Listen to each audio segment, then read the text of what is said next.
আমি আস্তে করে বললাম, ভাইজা আমি একটা কথা বলবো, তুমি রাগ করো না। ভাইজা চোখ তুলে আমার দিকে তাকাল। আমি একটু থেমে নিয়ে বললাম, ভাবির বয়স এখনও খুব কম, সে হয়তো বুঝে না কিভাবে স্বামী স্ত্রীর সম্পর্ক চলে। তুমি হয়তো নিজের ভালোবাসার জায়গা থেকে ওকে বড় করতে চাও, কিন্তু এই বয়সে কেউ এমন কঠিন নিয়মে চলতে পারে না। ভাবি মুখ তুলে তাকাল, চোখে বিস্ময়। ভাইজা কিছু বলল না, চুপচাপ শুনো। তুমি যা চাও সেটা হয়তো ভুল নয়। আমি আবার বললাম, কিন্তু সেটা বুঝিয়ে বলার দায়িত্বও তোমার। জলে ভয় দেখিয়ে কেউ কখনোই ভালো শিখতে পারে না, বরং সে শুধু ভয় পায়, আর সেই ভয় থেকে আসে দূরত্ব, ভুল বোঝাবুঝি। আমি বলতে বলতে একটু থেমে গেলাম। ভাইজা হঠাৎ উঠে দাঁড়াল, জানালার পাশে গিয়ে দাঁড়িয়ে রইল। কিছুক্ষণ পর হঠাৎ বলল, তুই তো ছোটই ছিলিস সবসময়, কবে এত বড় হয়ে গেলি যে আমাকে উপদেশ দিচ্ছিস? কণ্ঠে ছিল অভিমান নয়, এক ধরনের মিনি নেওয়া। আমি এগিয়ে গিয়ে ভাইয়ার কাঁধে হাত রাখলাম।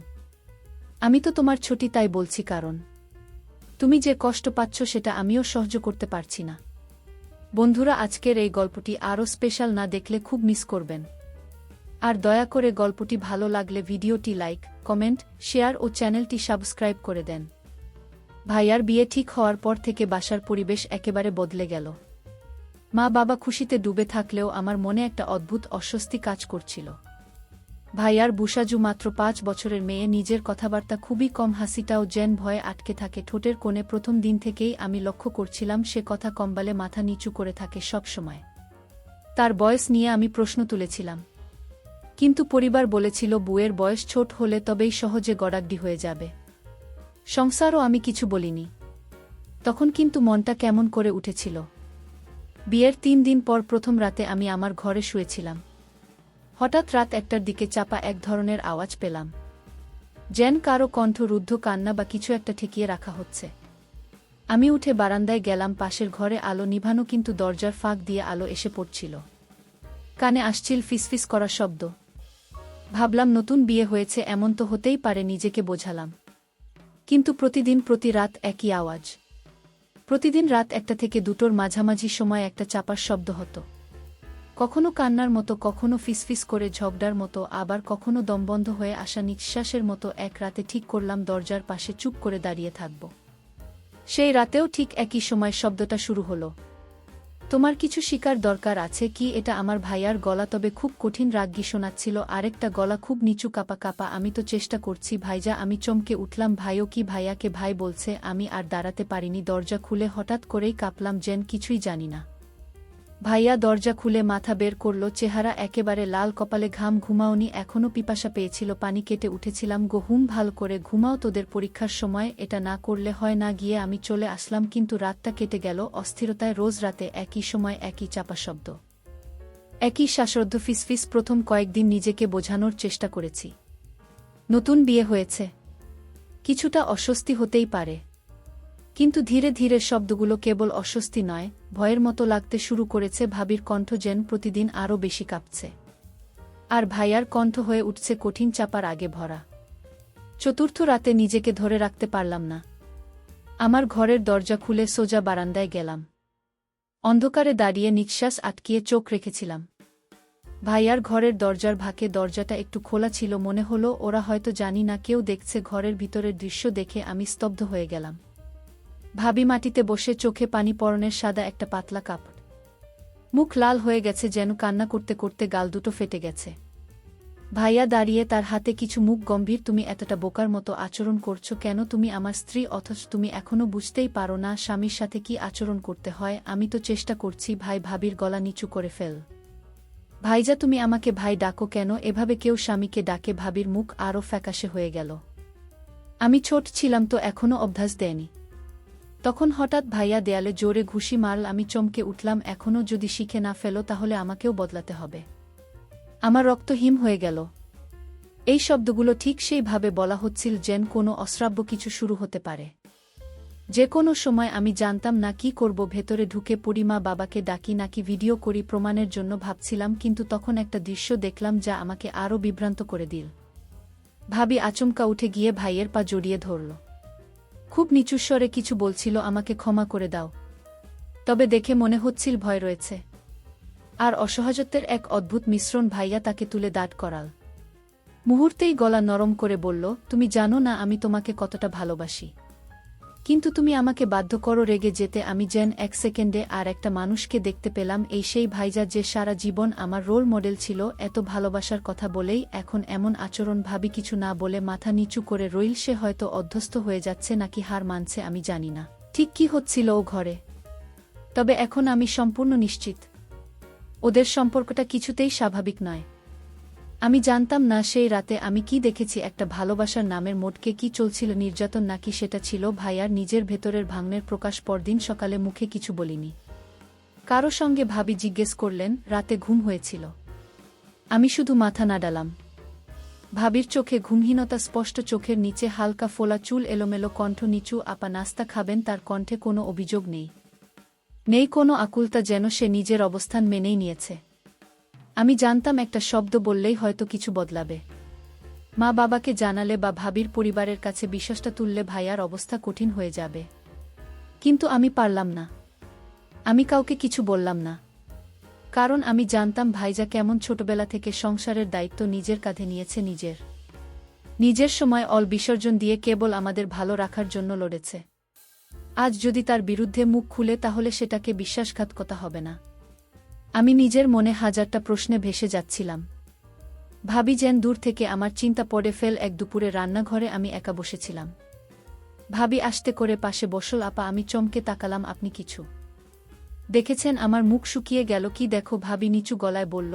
আমি জানি না কি করব। আমি চেষ্টা করি কিন্তু ভাইজা খুব রেগে যায়। কিন্তু আমি জানি উনি খারাপ না, উনি শুধু চায় আমি যেন ওনার মতো হই। কি? এই কথা শুনে আমি আর চুপ থাকতে পারলাম না। কি মানে ওনার মতো হও? তুমি কি ভয় পাও? কে? ভাবি আমার চোখে চোখ রেখে বলল, ভয় পাই, আবার পাই না। উনি রেগে গেলে খুব খারাপ লাগলেও পরে আবার মাফ চান। আমি জানি না, হয়তো ভালো বোনা গিয়ে আমার ভিতরটা কেঁপে উঠল। এই মেয়ে এখনো মনে করে ওর ভুল ভাইয়ার না, আমার ভাইজা যে এখন একটা অদ্ভুত মানুষ হয়ে উঠছে, আমি সেটা স্বীকার করতেও ভয় পাচ্ছিলাম না। কিন্তু এটাও ঠিক, তার এই রূপটা আমি সহ্য করতে পারছিলাম না। কারণ আমি তাকে জানতাম ভিন্ন একজন মানুষ হিসেবে। সেদিন রাতে প্রথমবার ভাইয়ার ঘরের দরজার ফাঁকে নয়, আমি নিজেই গেলাম ও ঘরের সামনে দাঁড়িয়ে ভেতর থেকে আসা তীব্র গলা, তুমি শিখবে না। আমি কিভাবে বোঝাই? আমি কাপা হাতে দরজায় টোকা দিলাম। দরজাটা ধীরে খুলে গেল। ভাইজা চোখ বট করে তাকিয়ে থাকল। তুই এখানে? আমি তাকালাম ওর চোখে, সেখানে রাগ নয়, একরাশ লজ্জা। আমি আস্তে করে বললাম, তুমি ঠিক আছো ভাইজা? ওর মুখটা নরম হয়ে গেল হঠাৎ করে। সে বসে পড়ল, খাটের কোণে কপালে হাত দিয়ে বলল, আমি জানি না আমি কেমন হয়ে যাচ্ছি। ঘরটা তখন এক অদ্ভুত নীরবতায় ডুবেছিল। আমি, ভাইজা আর ভাবি তিনজনই একটা ছোট ঘরে বসে আছে, অথচ যেন তিনটা আলাদা দুনিয়ায়। ভাইজা মাথা নিচু করে বসেছিল, ভাবি চুপচাপ চোখ নিচু। আমিও জানতাম এখন কিছু না বললে হয়তো আর কোনোদিন বলা যাবে না। আমি আস্তে করে বললাম, ভাইজা আমি একটা কথা বলবো। তুমি রাগ করো না? আগে ভাইজা চোখ তুলে আমার দিকে তাকাল। আমি একটু থেমে নিয়ে বললাম, ভাবির বয়স এখনো খুব কম। সে হয়তো বোঝে না কিভাবে স্বামী স্ত্রীর সম্পর্ক চলে। তুমি হয়তো নিজের ভালোবাসার জায়গা থেকে ওকে বড় করতে চাও, কিন্তু এই বয়সে কেউ এমন কঠিন নিয়মে চলতে পারে না। ভাবি মুখ তুলে তাকালো, চোখে বিস্ময়। ভাইয়া কিছু বলল না, চুপচাপ শুনল। তুমি যা চাও সেটা হয়তো ভুল নয়, কিন্তু সেটা বুঝিয়ে বলার দায়িত্ব তোমার। জোরে ভয় দেখিয়ে কখনোই কেউ ভালো শিখতে পারে না ভাইজা, বরং সে শুধু ভয় পায়, আর সেই ভয় থেকে আসে দূরত্ব, ভুল বোঝাবুঝি। আমি বলতে বলতে একটু থেমে গেলাম। ভাইজা হঠাৎ উঠে দাঁড়ালো, জানলার পাশে গিয়ে দাঁড়িয়ে রইল কিছুক্ষণ। তারপর হঠাৎ বলল, তুই তো ছোট ছিলিস সব সময়, কবে এত বড় হয়ে গেলি যে আমাকে উপদেশ দিচ্ছিস? কণ্ঠে ছিল অভিমান নয়, এক ধরনের মেনে নেওয়া। আমি এগিয়ে গিয়ে ভাইয়ার কাঁধে হাত রাখলাম। আমি তো তোমার ছবি, তাই বলছি, কারণ তুমি যে কষ্ট পাচ্ছ সেটা আমিও সহ্য করতে পারছি না। ভাইজা ধীরে ধীরে আমার দিকে ফিরে তাকাল, চেহারায় এক গভীর ক্লান্তি নিয়ে বলল, ওহ, আমি শুধু চাইছিলাম কেউ আমাকে বুঝুক। আমি যা চাই সেটা খারাপ নয়। আমি চাই একজন সঙ্গী যে আমার প্রয়োজন অনুভব করবে। সেই মুহূর্তে আমি আর ভাবির চোখের দিকে তাকাতে পারলাম না, কারণ আমি জানতাম ভাবি এসব এখনও বোঝার মতো বড় হয়নি। সে এখনও ভালোবাসা আর দায়িত্বের পার্থক্য বোঝে না। অথচ ভাইজা চাইছে সেই বয়স্ক গভীরতা, আর এই ফাঁকে অজান্তেই আমি নিজেই ভাইয়ার মনের কথা বুঝে ফেলেছি।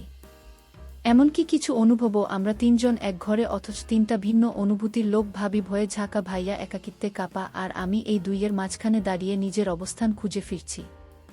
রাত তখন অনেকটা গড়িয়ে গেছে। ভাইয়ার ঘরে আলো নেওয়ার আগ পর্যন্ত আমি পাশে ছিলাম, গল্প করেছি, পুরনো কথা মনে করিয়ে দিয়েছি। কিছু মুহূর্তে ভাইজের মুখে একটু শান্তির ছাপও ছিল। ভাবিও চুপচাপ। আমাদের কথা শুনছিল, কখনো চোখে এক টুকরো ঈর্ষা, কখনো স্বস্তি। তবে আমি বুঝছিলাম আমি যেন ওদের দুজনের মাঝখানে এসে দাঁড়িয়েছি না। চাইতেই রাত 12:30টার দিকে আমি উঠে বললাম, আমি চলি ভাইয়া, অনেক রাত হয়ে গেছে। ভাইজা আস্তে করে মাথা নেড়েছে। ঠিক আছে, ঘুমাস ভালো করে। ওর কণ্ঠে ছিল সেই চেনা উষ্ণতা। আমি ঘরে ফিরে এলাম, দরজা বন্ধ করেই আয়নার সামনে দাঁড়ালাম। হঠাৎ নিজেকে অপরিচিত লাগলো। আমি কি এখনও সেই আমি, নাকি ভাইয়ার দুঃখ বুঝতে গিয়ে নিজের ভেতরেও কিছু হারিয়ে ফেলেছি? শুয়ে পড়লাম, কিন্তু ঘুম আসছিল না। কান খাড়া করেই রেখেছিলাম। ভাবলাম আবার সেই রাতের মতো কোনো অদ্ভুত শব্দ শুনব কিনা। আজ যেন সব নীরব। আকাশে হালকা চাঁদ উঠেছে, জানালার ফাঁক দিয়ে তার আলো ঘরে ঢুকছে। ঠিক তখনই ফোনে একটা মেসেজ এলো ভাইয়ার নাম্বার থেকে। আজ তুই ছিলি বলেই আমি শান্ত থাকতে পারলাম। তুই পাশে থাকিস তাহলে আমি বদলাতে পারব। মেসেজটা পড়ে হাত কাঁপতে লাগল। আমি উত্তর দিলাম না, শুধু ফোনটা চেপে ধরে ভাবতে লাগলাম আমার উপস্থিতি কি ওর মধ্যে বদলের আশ্বাস, নাকি আরও গভীর কোনো টান তৈরি হচ্ছে। ঘরের নিস্তব্ধতা তখন আরও ভারী হয়ে উঠছিল। আমি জানতাম কাল সকাল থেকে সবকিছু আর আগের মতো থাকবে না। পরদিন সকালটা ছিল অন্যরকম। আমি উঠে প্রথমে আয়নার দিকে তাকালাম, চোখে কালো চাপ, মুখে চাপা ভাব। আমি কি ক্লান্ত ছিলাম নাকি বদলাচ্ছিলাম? ভাইজাও ভাবি ডাইনিং টেবিলে বসেছিল। আমি যেই ঘর থেকে বের হলাম, ভাইজা একটু তাকালো আঙার দিকে, নীরব চাহনি। কিন্তু যেন কিছু বলছিল। ভাবি নিচু গলায় বলল, আপা চা বানিয়ে দিই। আমি হেসে বললাম, না, আজ আমি করি। চা বানাতে বানাতে আমি ভাবছিলাম এই সংসারে আমি কি ভূমিকা নিয়েছি। ভাবি যে এখনো নতুন, যার বয়সী বোঝে না সংসার মানে কি। ভাইয়া যে নিজের ভেতরের তীব্র শূন্যতা পূরণ করতে চাচ্ছে, কিন্তু হয়তো ভুল পথে। আর আমি তো কেবল সাহায্য করতে চেয়েছিলাম। ভাই এখন বদলাতে, ভাবিকে বুঝতে শিখাতে। কিন্তু নিজের ভেতরের এক অজানা অনুভবের সঙ্গে লড়ছিলাম। রাত হলে আবার কথা হলো ভাইয়ার সঙ্গে। আমি জানালা দিয়ে চাঁদের দিকে তাকিয়েছিলাম। ভাইয়া পাশে এসে দাঁড়াল। তুই পাশে থাকিস তো সব সহজ লাগে। আমি চোখ নামিয়ে বলি, তুমি থাকলে আমি আছি। ভাইজা সব সময় উন্নত, সেই হাসির নিচে ছিল একটা চেপে রাখা সত্ত্বে। ভাইয়াকে সাহায্য করতে গিয়ে আমি নিজেই কোথায় যেন আটকে গেছি। দিনগুলো চলতে লাগলো। ভাবি একটু একটু করে বুঝতে শিখছে, ভাইজাও ধীরে ধীরে কম রাগ দেখাচ্ছে। সব ঠিক হয়ে যাচ্ছে বাইরের চোখে, কিন্তু আমার ভেতরটা আমি জানি আমি আর আগের মতো নেই। ভাবি বদলে যাচ্ছ। সেও এখন আর আগের মতো চোখ নামিয়ে কথা বলে না, বরং অনেক সময় আমার চোখে চোখ রাখে, নির্ভেজাল কৌতূহল নিয়ে, যেন সে আমাকে বুঝে ফেলতে চাইছে না। শুধু বুঝে নয়, পরীক্ষা করছে। একদিন সন্ধ্যায় রান্নাঘরে সে আমাকে হঠাৎ জিজ্ঞেস করল, আপা ভাইয়ের সাথে আপনি অনেক কথা বলেন, আজকাল ভালো লাগে আপনাদের বন্ধুত্ব দেখে। আমার ভেতরটা ধক করে উঠল।